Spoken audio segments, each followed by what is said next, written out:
Legal, pessoal. Tinha começado a falar para vocês da Advaita Vedanta, a filosofia da percepção da unidade, de que somos todos parte de uma única consciência maior, que esta consciência ao mesmo tempo ela se pluraliza, né? Ela se torna consciência manifesta, apesar dela ser uma energia imanente, ela se torna essa energia consciencial, que a gente vai chamar de Deus. E quando você tem esta intimidade desta percepção, num grau maior do que o que nós temos aqui, no nosso plano mais denso, e algumas pessoas conseguem ter esta experiência, é onde vai se dizer que a pessoa teve a iluminação. Eu tive uma experiência muito rica com o mestre Ramana Maharishi, já contei isso em PVs anteriores. Ele acabou se tornando o meu guia, embora, por mais que a gente possa ter um mestre que a gente siga, que a gente devociona, que a gente se orienta, um Cristo interior, como esses grandes mestres, o próprio Cristo, Jesus, o Buda, Ramakrishna para alguns, e Zaratrusta ou Ramana Maharishi, e eu tenho devoção e sigo muitos mestres, mas especificamente a Advaita Vedanta do Ramana Maharishi me trouxe uma percepção de unidade que me deu uma paz, uma serenidade e a continuidade dessa descoberta. Então eu vou falar um pouco dele para vocês, da maneira como ele respondia as questões, depois que ele atingiu a sua iluminação, pela própria percepção direta que ele teve, atingindo a sua própria iluminação. Então eu vou ler um trecho para vocês aqui, nas próprias palavras dele, como foi que ele atingiu essa iluminação. E depois eu vou entrar num outro PV, falando das perguntas e respostas que foram compiladas num livro chamado Evangelho de Ramana Maharishi, e vamos seguir um pouco por essa linha da Advaita Vedanta, tá bom? Então o que ele disse aqui sobre a sua própria iluminação? Foi cerca de 6 semanas antes que eu deixasse Madura de vez, que aconteceu, Madura, a cidade no sul da Índia, né? Que ele vivia, que aconteceu a grande mudança na minha vida.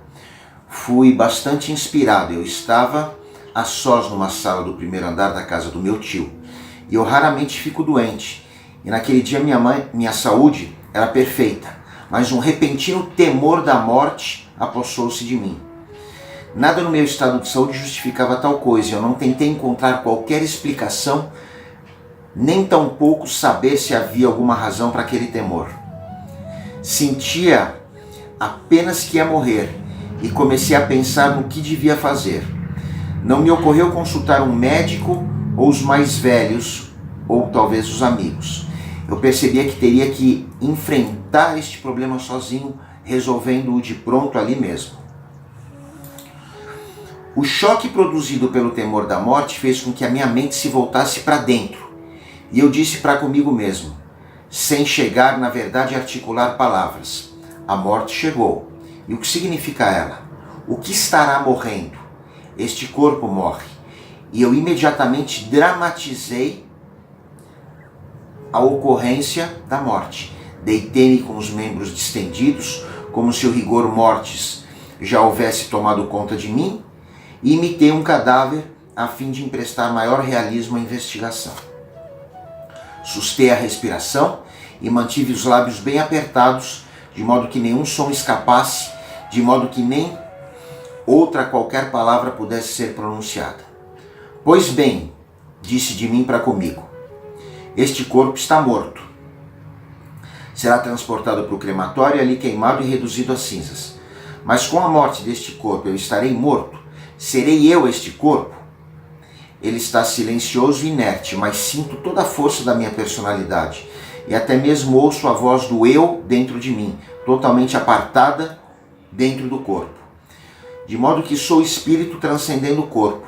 O corpo morre, mas o espírito não. O espírito transcende, ele é imune à morte. Quer dizer, eu sou um espírito imortal. Não se tratava de pensamentos imprecisos, eles coriscavam dentro de mim, tão vividamente como a verdade que eu percebia diretamente prescindindo quase de um processo de raciocínio. Eu era a única coisa real, a única coisa que tinha um estado de atividade consciente ligada ao corpo. E que eu estava centralizado nesse eu. Daí ele revela que daquele momento em diante, o eu ou si passou a atrair toda a atenção com um poderoso fascínio. O temor da morte desapareceu para sempre e dali para diante a absorção no eu prosseguiu sem dissolução de continuidade. Quer dizer, acho que ele nem se deu por conta do estado de iluminação no início que ele ainda havia atingido. Ele foi percebendo isto com o passar do tempo.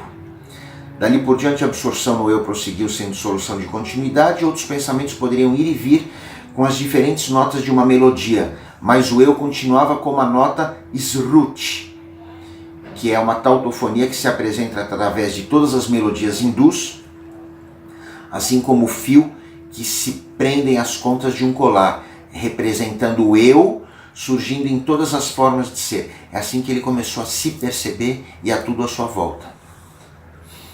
Fundamentalmente, este eu subjacente se misturando com todas as demais notas. Ainda que o corpo estivesse ocupado em falar, ler ou qualquer outra coisa, este eu, onde eu estava centralizado, continuava sempre nesse eixo, né?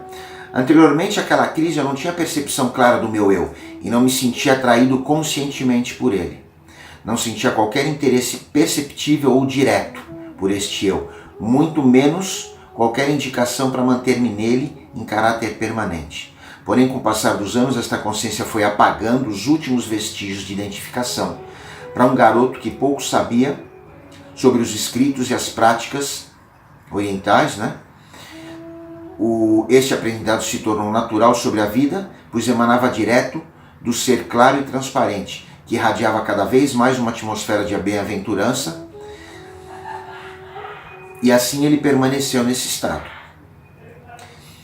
Então, diz aqui que o Sri Ramana ele permaneceu descobrindo de maneira intuitiva, né, que a gente não pode fugir deste medo da morte, né? E como o medo da morte, a gente já falou isso antes, é a raiz de todos os medos, você superando isso, você adquire uma inabalável confiança e serenidade, porque uma vez que você supera este medo da morte, é que você descobriu intrinsecamente dentro de você que a morte não existe. Então existe algo maior do que ela. Então Ramana, daquele ponto em diante, ele começou a viver a sua natureza real, né, e personificou na sua vida cotidiana aquilo que os Vedas escreveram nas Sagradas Escrituras da Advaita, né, que seria a meta suprema do ser humano. Então as respostas dadas pelo Ramana Maharishi representam, e vocês vão ver no Evangelho do Ramana Maharishi, chamado Evangelho do Ramana, né, essa quintessência dessa sabedoria divina, né, baseada no seu direto conhecimento e experiência. As suas respostas elas são diretamente vindas da sua própria experiência, né? E eu vou transcrever aqui para vocês algumas dessas afirmações no Evangelho do Ramana Maharishi, entre perguntas e respostas que os discípulos fizeram. Assim, aos poucos, vocês vão tomando conhecimento do que significa essa pureza da filosofia Advaita Vedanta, que o Eckhart Tolle, o próprio Modi, que hoje são modernos, você encontra na internet, abraçaram, sentiram, perceberam e vivem esta realidade de maneira direta. Quando a gente tem uma experiência assim, a gente acaba migrando para essa singularidade, tá bom? Então, no próximo PV, um pouco do Evangelho de Ramana Maharishi. Fraterno beijo, paz e luz.